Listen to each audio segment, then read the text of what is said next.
அன்பு சகோதரர் திரு மயில்சாமி அவர்கள் உங்கள் முன்னே அவர் கலக்கென்று கலக்குவார்கள். அவரை இங்கு அழைத்து வந்த திரு எஸ் விஜயன் அவருக்கு நாங்கள் மீண்டும் மீண்டும் மீண்டும் நன்றியை சொல்லிக் கொண்டிருக்கிறோம். அடுத்து சகோதரர் பேசுவாங்க. நான் ஒண்ணுமே சொல்லிட்டு அந்த மாதிரி நீங்களா முடிவு பண்ணிட்டா நான் என்ன பண்றேன்? அன்பு தமிழ் நெஞ்சங்களுக்கு என்னுடைய பணிவான வணக்கம். ஆசைப்படுபவன் மனிதன், பேராசைப்படுபவன் அக்யூஸ்ட், அப்படி என்றால் குற்றவாளி. ஆசையில்லா மனிதன் உலகத்தில் சில பேர் இருந்தாலும் இந்த அரங்கத்தில் ஒருத்தில் அமர்ந்திருக்கிறார். நாகராஜ் என்கின்ற இந்த 3 நாள்ல இந்த அரங்கத்திலிருந்து கிட்டத்தட்ட ஒரு 200 அடி 300 அடி வித்தியாசம் தான் என்னுடைய ஹோட்டல். அந்த ஹோட்டல் வந்து தங்கினேன். அதுக்கப்புறம் அன்னைக்கு சாயந்தரம் அரங்கத்தை பார்க்க வந்தேன். அப்புறம் நேற்று வந்தேன், மாலை வந்தேன், மறுபடியும் இன்று காலை வந்தேன், மாலை வந்தேன், மதியம் வந்தேன். வரும்போதெல்லாம் ஒரு 6 பசங்க வேலை செஞ்சுட்டே இருந்தாங்க. இந்த நிகழ்ச்சி காலங்காலமாக நடத்திக்கிட்டு இருக்காங்க. எல்லா பெரியவங்களும் நிறைய பேர் சொல்லியிருப்பாங்க. ஆனால் அந்த பெரியவங்களுக்கு பேஸ்மெண்ட் மாதிரி இருக்கிறவங்க யார் அப்படின்னா ஒரு 6 சிறியவர்கள். அவருடைய பெயரை நான் இங்கே குறிப்பிட ஆசைப்படுகிறேன். பாலா, அருண், ராஜா, ஆனந்தராமன், சங்கர், பாண்டியன், ராகுல், குமரன். இந்த மேடையில் அலங்கரிச்சது, மேடை போட்டது, இந்த மேட்டு கேட்டு சேருங்கிற இந்த போட்டோ ஓட்டினது எல்லாமே இந்த அரங்கத்தை அழகுபடுத்திய பெருமை அந்த 6 கத்திரிச்சு.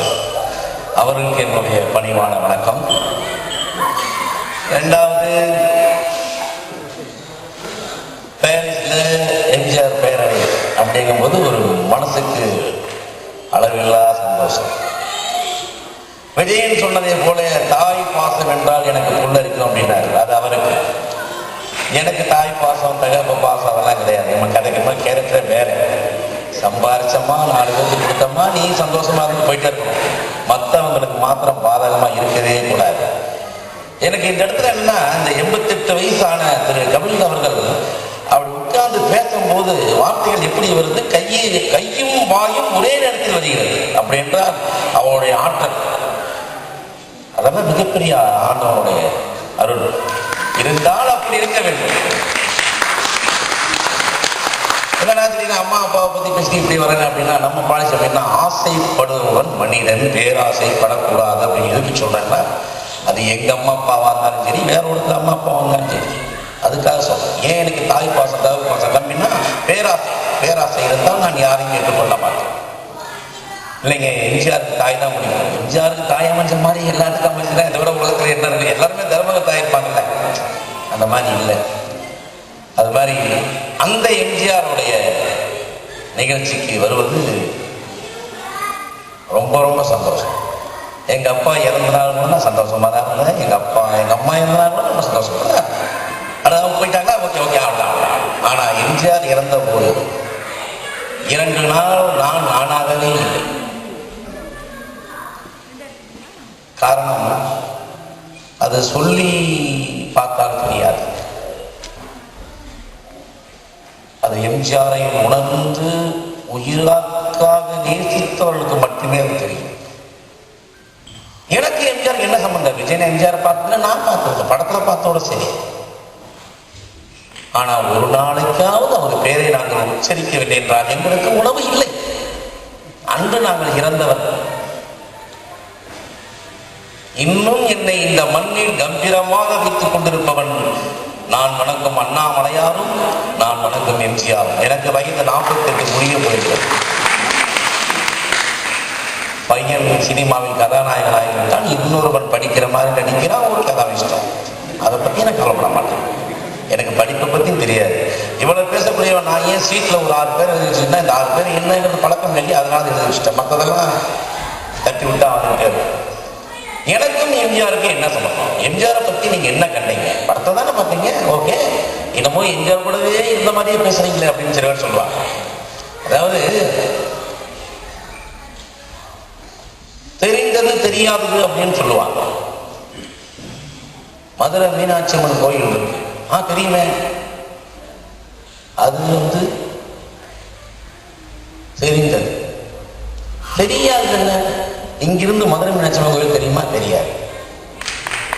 அதுதான் தெரிந்தது, தெரியாது. இந்த மாதிரி கூட இருந்துதான் புலகணுங்கிறது அவசியம் கிடையாது. நிறைய பாடல்கள் பாடினாங்க, நிறைய நிகழ்ச்சி பண்ணாங்க, அற்புதமா இருந்தது. 1330 குறள் இருக்கிறது. எனக்கு ஒரு குறளும் கூட தெரியாது. ஆனா எம்ஜிஆர் சொன்ன ஒரு வரி, ஒரே ஒரு வரி, ஒரு பாடம். நான் ஒரு மேடை பொழுதொரு நடிப்பு அவன் பேர் மனிதனது, நாவில் ஒன்று நினைவில் ஒன்று அதன் பேர் உள்ளமல்ல, உள்ளத்தில் இருப்பதை முதட்டில் வைப்பவன் எவனோ அவனே மனிதன், எவனோ அவனே மனிதன், ஊரார் வேர்வையில் உடலை வளர்ப்பவன் உலகத்தின் கோலையின் தலைவன், உலகத்தின் கோலையின் தலைவன். யார சொன்னான்? யாராரு இப்போ மக்கள் பணத்தை ஏமாத்தி இன்னைக்கு தமிழ்நாட்டில் நிறைய பேர் தப்பு செஞ்சாங்களோ அத்தனை பேர் ஜெயில இருக்காங்க. அவருக்கு என்ன பாட்டு எம்ஜிஆர்? நாளொரு மேடை பொழுதொரு நடிப்பு அவன் பேர் மனிதன் என்ற, உள்ளத்தில் இருப்பதை உதட்டில் வைப்பவன் தான் மனிதன், ஊரார் வேர்வையில் உடம்பை வளர்ப்பவன் உலகத்தின் கோலையின் தலைவன். இந்த உலகத்தில் மிகப்பெரிய பணக்காரன் தான் சரி, அவன் தொடர்ந்தான் தான் தொடர்ந்தான். இந்த உலகத்துல கடைசி பிச்சைக்காரன் தான் சரி, அவன் நல்லவனா தான் நல்லவன், அவனுக்கு மகிழ்ச்சியா மரியாதை தருவான். அந்த பணக்காரன் தரமாட்டான்.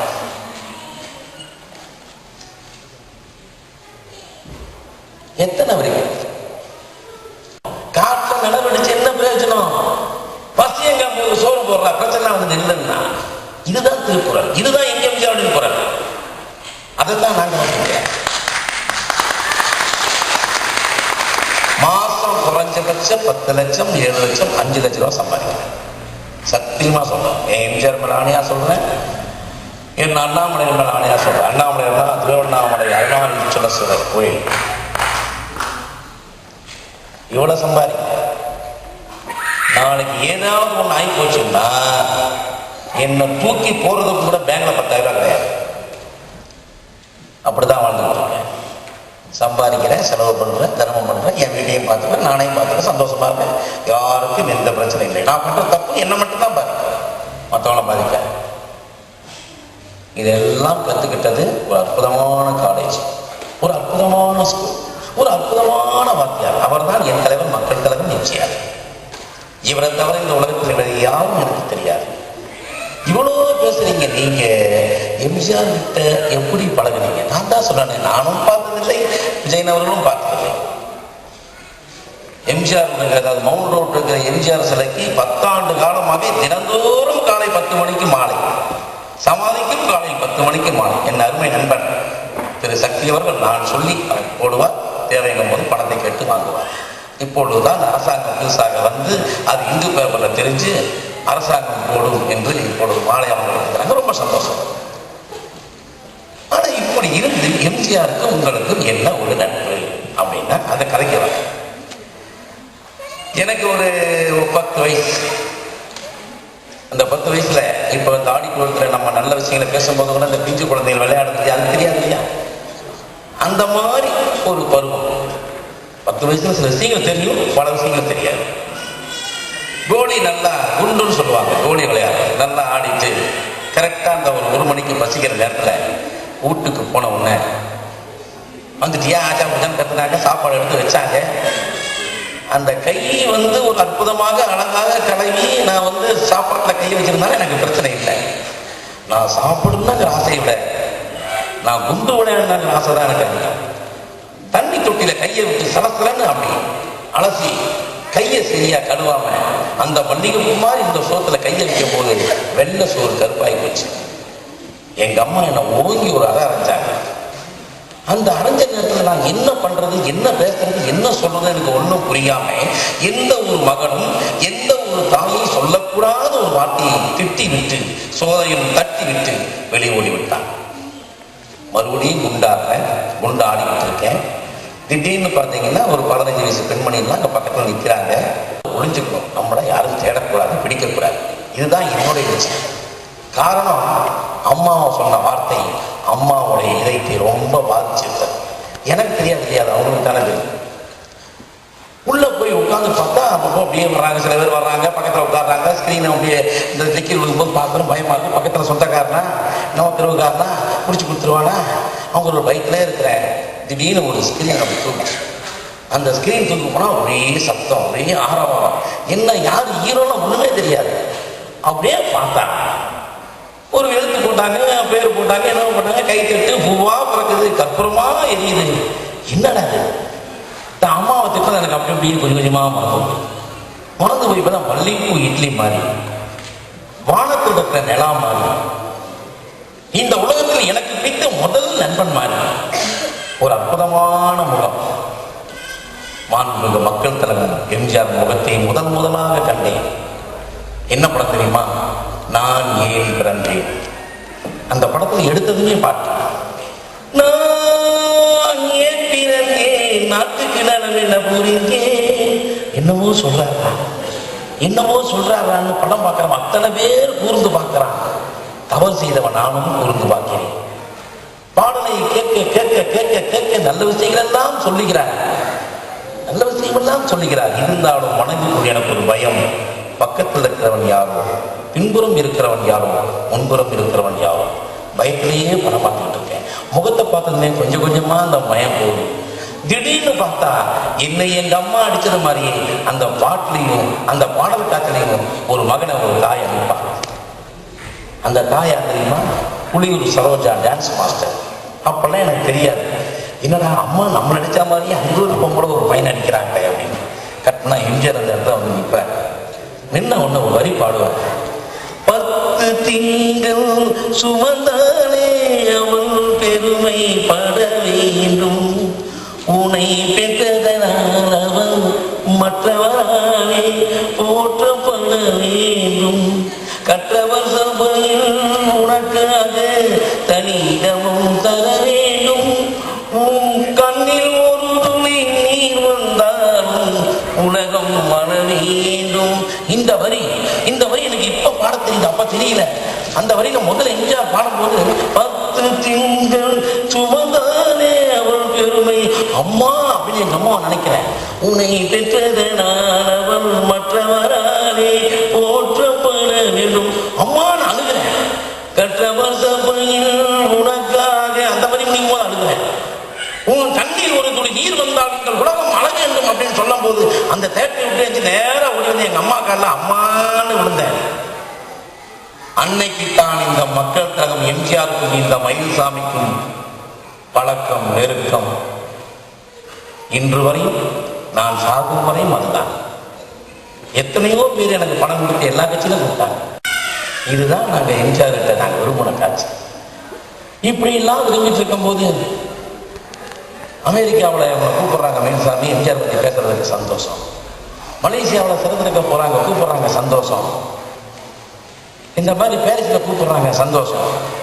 இதை விட வாழ்க்கையில் போடும். ஒரு மனிதன் படித்ததுக்கு அப்புறம் டாக்டர் ஆனதுக்கு அப்புறம் பேஷண்ட்களை சந்திப்பான். அது மாதிரி நான் ஒரு அற்புதமான காலேஜில் நுழைஞ்ச ஒரு அற்புதமான வாத்தியாட்டை கற்றுனால நான் நல்ல நல்ல ஊருக்கு போய் நல்ல நல்ல மக்களை பார்த்து கொண்டிருக்கிறேன். விஜய் சார் சொன்னார், டெய்லி ஃபோன் பண்ணாரு பத்மநாப சார் அப்படின்னு. பத்மநாப சார் வந்து ஒரே ஃபோன் தான் பண்ணார், ஃப்ளைட் ஏர்போன் மட்டும் தான். சார் எப்படியாவது வந்துருங்க சார் அப்படின்னாரு. ஆனால் அவர் யார் எப்படி இருப்பாரு பார்த்ததே கிடையாது. ஆனால் இங்கே வந்து பார்த்தீங்கன்னா ரொம்ப ஏழ்மையாக இருக்காரு. ஆனால் அவருக்கு பேச தெரியுதா இல்லையாங்க தெரியாது. ஆனால் கள்ளங்குடம் இல்லாத மட்டும் நல்லா தெரியும். அவர் பேசும்போது அடுத்தது என்ன அப்படி அப்படி அவங்க தான் அந்த மாதிரியே அவருக்கு நான் சொல்லி சொன்னேன், இல்லை சார் இப்படி தான் இருக்கணும், இப்படி தான் இதுதான் புரிச்சுட்டு இதுதான் இப்படி தான் இருக்கணும் அப்படின்னு. அப்புறம் கொஞ்சம் பழைய பணம், ஐயோ அது உண்மையில ஒரு கருப்பு குழந்தை போல இருக்கு, அதை விட்டுடுவோம் அப்படின்ட்டு நான் இப்போ ரொம்ப அவர்கிட்ட நெருங்கி ஒரு ஃப்ரெண்டு மாதிரி, அதாவது வாடா போடா ஃப்ரெண்டு மாதிரி இப்படின்னு வச்சுக்கங்களேன். ஆனால் உண்மையிலே அவருக்கு ஏதாவது சூதாட்டமோ இல்லை பணத்தில் ஏதாவது கொஞ்சம் இருந்ததுன்னா உண்மையிலே இன்னைக்கு அவர் எம்பி ஆகிருப்பேன். ஏன்னா அவருடைய பயோடேட்டாக்கள் வந்து இங்கே வந்து அவர் சொல்லி தான் நான் தெரிஞ்சுக்கிறேன். இல்லைன்னா அந்த மயில்சாமி அதிகமாக யாரையும் புகழ மாட்டான், யாரையும் சேரவும் மாட்டான். அந்த மாதிரி எவ்வளவோ விஷயங்களை எம்ஜிஆர் பற்றி சொல்லிட்டு போயிட்டே இருக்கலாம். நிறைய பேர் சொன்னாங்க மனதோடு மனம் நிகழ்ச்சி பார்த்தேன், அதில் நீங்கள் திருவாசகம்லாம் பாடினீங்கன்னு. நல்லா டச் பண்ணுறேன். ஒரு காலத்தில்